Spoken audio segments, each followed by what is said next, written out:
Olá, Hugo. Ao que me parece, um dos destaques dessa semana que está terminando foram as negociações em torno da medida provisória 1202. Em que termos estão as negociações dessa MP, hein? Bom dia, Kleber. Essa MP ela movimenta e movimentou bastante os bastidores desde a apresentação, né? Muita reação do setor produtivo, os líderes que estavam de recesso parlamentar já começaram a se manifestar e agora, com o retorno dos trabalhos, parece que isso está se afunilando. O que a gente tem ouvido é que esse tema deve andar por projetos de lei. Houve inclusive uma divergência entre as falas do presidente Lira e do presidente Pacheco, onde o presidente Pacheco falava que a parte da desoneração da folha e a parte que fala do PS seriam retiradas da medida provisória, e, e que o presidente Lira falava que não que na verdade tramitariam por projetos de lei. A gente está vendo que esse desenho está tomando forma e eu acredito que na próxima semana a gente deve ter uma noção melhor. Quer dizer, é um bom caminho essa estrutura, então, né? Ó, na verdade, a gente se preocupa muito. A parte que trata da limitação da compensação dos créditos tributários, né, que as empresas ganharam em ações judiciais, ela está passando à margem dessa discussão. A gente vê esse como o maior impacto e um impacto injusto, Kleber, porque a gente está falando de tributos que foram pagos e que a justiça entendeu que não eram devidos. Então foram pagos antecipadamente, equivocadamente, e agora as empresas, pelo texto da medida provisória, vão ter que esperar mais para receber esses créditos. É, isso é um problema. Então, realmente essa questão precisa ser discutida e solucionada, porque é um problema sério no momento que o país precisa retomar as atividades econômicas com mais vigor. Ô, Hugo, uma coisa curiosa dessa semana para mim foi a reunião promovida por Lula para reunir os líderes da Câmara, aceno de aproximação. Como foi esse encontro? Bom, pelo que a gente sabe até agora, houve essa reunião. A gente viu os líderes, o presidente da Câmara presente, o centro do governo também, o ministro Haddad, o ministro Rui Costa ali presentes numa foto que foi divulgada. A gente ainda não sabe os termos que foram conversados nessa reunião, mas a gente vê uma aproximação, né, uma tentativa de aproximação aí do executivo com o legislativo para traçar aí os próximos passos. Eu acredito que a 1202 com certeza estava na mesa e a gente vai ter que apurar aí para saber o que foi definido e acompanhar as próximas reuniões aí. Outro assunto que também movimentou Brasília essa semana foi a posse do Flávio Dino no STF. Qual a leitura que você faz desse evento, Hugo?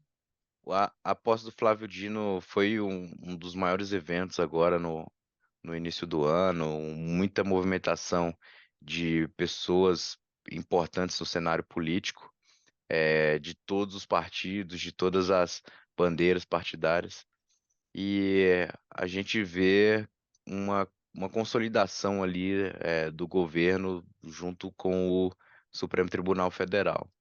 Claro que o que se espera é a imparcialidade, o que os princípios constitucionais determinam, mas a gente vê um aceno muito forte nessa medida.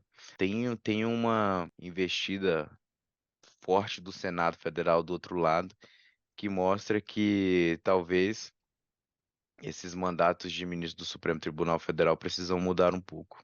Eu queria que você falasse um pouco sobre o clima no Senado, como anda o clima lá dos senadores, a saída do Dino, enfim. Kleber, nesse início de ano a gente tem visto o Senado tratando de pautas mais eleitorais. Nessa semana já foi aprovado um projeto de lei para limitar as saidinhas de presos que é um reflexo, inclusive, de um fato ocorrido em Minas Gerais, um triste fato, do assassinato de um policial por um desses presos. Então, o Senado está se empoderando dessas pautas. E, além disso, como eu disse na última fala, já existem movimentações mais concretas para mudanças, e limitações do mandato dos ministros do Supremo Tribunal Federal, ou na linha de limitação, né, da possibilidade de decisões monocráticas e regulamentação disso para mudar e diminuir um pouco, acredito, o poder dos ministros nesse aspecto, ou na questão da limitação temporal dos mandatos, que aí deixariam de ser mandatos vitalícios, passariam a ser mandatos de 10 anos, pela proposta que mais tem sido falada. Mas isso a gente tem visto muito, no âmbito de discurso político. A gente ainda não vê ações concretas, né, para de fato aprovar essas matérias, mas a gente infere que o Senado tem se movimentado em torno disso. Porque na verdade é um tema bastante delicado, né?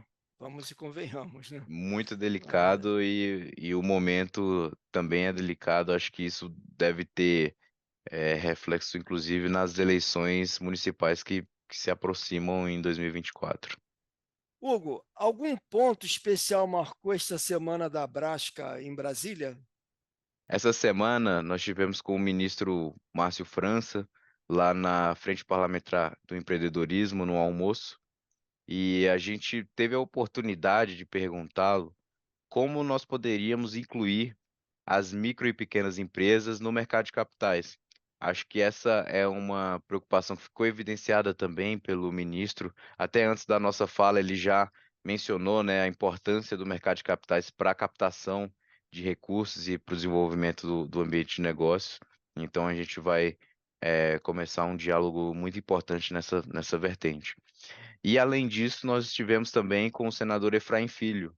Ele está responsável por relatar os projetos de lei que reformam o processo tributário e administrativo no Brasil, que esses projetos eles nasceram de uma iniciativa do Supremo Tribunal Federal, junto com o Senado Federal, depois de um estudo que foi divulgado pelo CNJ, para tratar os grandes números do contencioso tributário, que hoje já estão em 5,4 trilhões.